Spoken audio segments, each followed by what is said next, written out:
तो आप सभी जितने भी हमारे बिहार से डियर हैं, ठीक है, बिहार से आपको पता है कि BUHS अपना एग्ज़ाम कैलेंडर सारा चीज़ जारी कर दिया है 23 से 24 सेशन के लिए। तो लगातार मैं मास्टर वीडियो के क्लास आप लोग के लिए ला भी रहा हूँ, ठीक है। सुबह सुबह 9 बजे मास्टर क्लास का वीडियो आ रहा है। यह मास्टर क्लास फर्स्ट ईयर के लिए बचे हुए समय में तैयारी करने के लिए सबसे बेहतरीन है।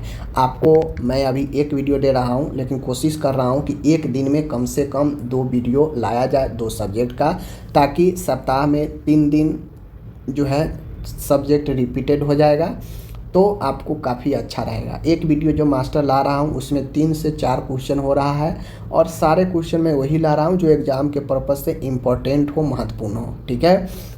देखिए मैं आपको अभी बता देता हूँ, BUHS अब की बार फर्स्ट टाइम एग्ज़ाम ले रहा है GNM का, ठीक है। तो BUHS एकदम स्ट्रिक्ट एग्ज़ाम करेगा, क्योंकि इसका छवि खराब ना हो।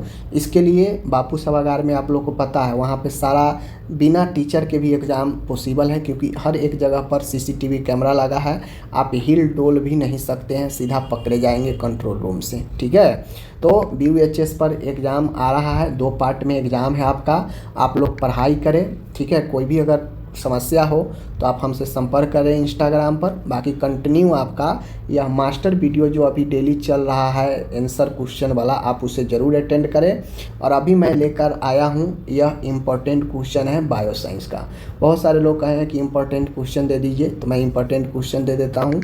पिछले 6 सालों का अनुभव है, मैं जो देता हूँ अगर उतना आप तैयारी कर लेते हैं तो आपका एग्ज़ाम में 80 से 90% नंबर से कम नहीं आएगा। पढ़ कर, सेटिंग करके नहीं। पहले सेटिंग करके बुड़बक को भी 90% आता था, लेकिन अभी मैं आपको बता रहा हूँ पढ़ कर आप 90% लाएंगे। और जो पढ़ कर आदमी 70% लाता है, सेटिंग करके 90% वाला भी उतना मज़ा नहीं आता है उसको जितना 70% पढ़ कर आदमी लाता है, ठीक है। तो चलिए इस सारे मिथक को तोड़िए, यही चीज़ को तोड़ना है बिहार में, क्योंकि बिहार में सेटिंग परीक्षा के नाम पर 10,000 रुपया अलग से लेता है कॉलेज वाला सब। आप सारे स्टूडेंट एकता होंगे, कॉलेज वाला को 1 रुपया आप लोग मत दीजिए एक्स्ट्रा 10,000, ठीक है। बोलिए कि हम पढ़ कर पास हो जाएंगे, ठीक है।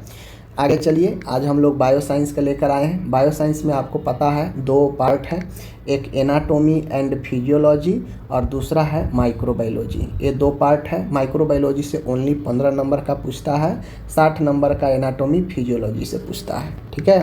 देखिए पहला प्रश्न है यहाँ पे, हार्ट का संरचना और कार्य बताए। जैसे ही आपसे पूछेगा तो एक क्वेश्चन ऐसे भी पूछ सकता है, कार्डियोवास्कुलर सिस्टम, ठीक है ना, हृदय परिसंचरण तंत्र के बारे में बताएं, कार्य लिखें।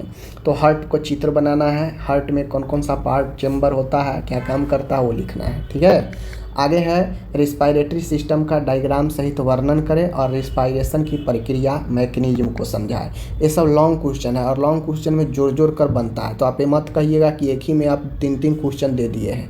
आप एग्जाम में भी जाएंगे, लॉन्ग क्वेश्चन में आप देखेंगे तो एक ही लॉन्ग क्वेश्चन में 3-3 क्वेश्चन रहता है। तो वैसे ही मैं यहाँ पे दिया हूँ एग्जाम पैटर्न के हिसाब से।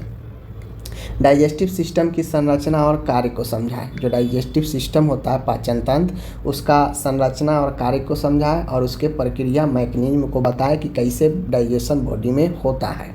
आगे क्वेश्चन है, यूरिनरी सिस्टम का विस्तृत से वर्णन करें। किडनी में यूरिन कैसे बनता है, यूरिन फॉर्मेशन के प्रक्रिया को बताएं, ठीक है। सारा क्वेश्चन मैं पढ़ा चुका हूँ, मास्टर वीडियो में आएगा भी। नर्वस सिस्टम के भाग और कार्य बताएं। ब्रेन के भाग और कार्य को बारे में वर्णन करना है, ठीक है। नेक्स्ट क्वेश्चन है, फीमेल रिप्रोडक्टिव सिस्टम के बारे में आप वर्णन कर सकते हैं। ब्लड के घटक और ब्लड के क्या कार्य हैं बताएं। इंडोक्राइन सिस्टम का वर्णन करें। इंडोक्राइन ग्लैंड्स के सूची बनाएं कि कौन कौन से अंतःस्रावी ग्रंथि हैं, और प्यूटरी ग्लैंड के बारे में डिटेल से आप लिखें, ठीक है। नेक्स्ट क्वेश्चन है, टिश्यू की परिभाषा और इसका वर्गीकरण बताएं। टिश्यू मतलब ऊतक, और मस्कुलर टिश्यू और नर्वस टिश्यू दोनों में से किसी एक के ऊपर हो सकता है। अगर टिश्यू के ऊपर अगर क्वेश्चन पूछे तो मसल्स टिश्यू या नर्वस टिश्यू के बारे में किसी के बारे में पूछ सकता है। आगे क्वेश्चन है, बैक्टीरिया की संरचना और प्रकार बताएं। जो बैक्टीरिया है, जीवाणु, ये माइक्रोबायोलॉजी का क्वेश्चन है।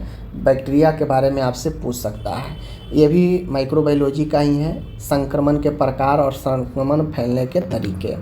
आगे है यहाँ पे स्टेरिलाइजेशन और डिसइंफेक्शन में अंतर बताएं, ये भी जो है ये सब माइक्रोबायोलॉजी का है। इम्यूनिटी का प्रकार बताएं, ये भी माइक्रोबायोलॉजी का है। हॉस्पिटल इन्फेक्शन जिसे नोजोकोमियल इन्फेक्शन बोलते हैं, इस पर नोट लिखे, ये भी माइक्रोबायोलॉजी है। बायोमेडिकल वेस्ट मैनेजमेंट, ये भी माइक्रोबायोलॉजी है। अब यहाँ पे एनाटोमी का है, आई की संरचना का वर्णन करें और विजन ऑन यानी विजन मैकेनिज्म और विजन के बारे में बताएं। ठीक है, सेल की संरचना, प्रकार और कार्य का वर्णन करें। ठीक है, सेल का प्रकार और कार्य का वर्णन करें। बॉडी टेम्परेचर रेगुलेशन की प्रक्रिया को समझाएं कि बॉडी कैसे तापमान को नियंत्रण करता है। आगे है माइक्रोबायोलॉजी का महत्व नर्सिंग में, और इम्यूनिटी का प्रकार ऊपर हो चुका है, इसको हटाइए। आगे है यहाँ पे न्यूरॉन की संरचना का डायग्राम सहित वर्णन करें, कार्डियक साइकिल के विस्तार से लिखें। ठीक है, अब यहाँ पे शॉर्ट नोट है, जैसे क्लासिफिकेशन ऑफ ज्वाइंट यानी ज्वाइंट के वर्गीकरण, त्वचा के बारे में, लुई पास्चर के बारे में, मेंस्ट्रुएशन साइकिल के बारे में। तो देखिए यहाँ पे जो मैं क्वेश्चन दिया हूँ, अब आपको एक चीज़ समझ में नहीं आ रहा होगा कि ये येलो का क्या मतलब है। तो देखिए मैं येलो जो क्वेश्चन को कर दिया हूँ, इसका मतलब है कि आपको हर हाल में ये क्वेश्चन येलो वाला को तैयारी करना ही है। ठीक है, हर हाल में। ये जो मैं छोड़ दिया हूँ, जिसको येलो नहीं किया हूँ, उसको थोड़ा आप सीरियस कम भी लेंगे तो चलेगा, लेकिन ये जो मैं येलो अंडरलाइन सब डार्क कर दिया हूँ, इसका मतलब है कि ये काफ़ी महत्वपूर्ण है, ये आपको पढ़ना चाहिए। ठीक है, बाकी पढ़ना तो सब चाहिए, इसमें जो भी क्वेश्चन दिए हैं काफ़ी इम्पोर्टेंट है, लेकिन अगर आप इसमें भी छांटना चाहते हैं तो आपको इसमें से देखिए 1 क्वेश्चन, 2 क्वेश्चन, 3 क्वेश्चन, उसके बाद जो है आपका 4 क्वेश्चन, 5, 6, 7, 8 और 1 9 क्वेश्चन को छांट कर बाकी जितना भी येलो वाला है आप उसको आराम से पढ़कर तैयारी कर सकते हैं। बाकी आप एक अगर अच्छे स्टूडेंट हैं तो मैं आपसे यही बोलूँगा कि मैं यहाँ पे जो भी दे दिया हूँ 9 क्वेश्चन क्या ही छांटना है, आप पढ़ लीजिए 9 क्वेश्चन और प्लस पॉइंट हो जाएगा आपके लिए। ठीक है, 20-22 क्वेश्चन अगर आप नहीं पढ़ पाते हैं बचे हुए 14-15 दिनों में, जिनका 20 से एग्ज़ाम है उनका तो अब 20-22 दिन है, तो फिर आप क्या ही कर सकते हैं। तो 20-22 क्वेश्चन कोई बहुत बड़ी क्वेश्चन नहीं होता है। आपको जितना चारों सब्जेक्ट से मैं जो क्वेश्चन दूंगा, एक एक क्वेश्चन चारों सब्जेक्ट से तैयारी अगर करते चलेंगे तो 10 दिन में टोटली कंप्लीट हो जाएगा। ठीक है, क्योंकि शॉर्ट क्वेश्चन तो एक दिन में 2 भी तैयारी कर लेंगे ना। बात समझ गए। चलिए मिलते हैं नेक्स्ट वीडियो के साथ। धन्यवाद।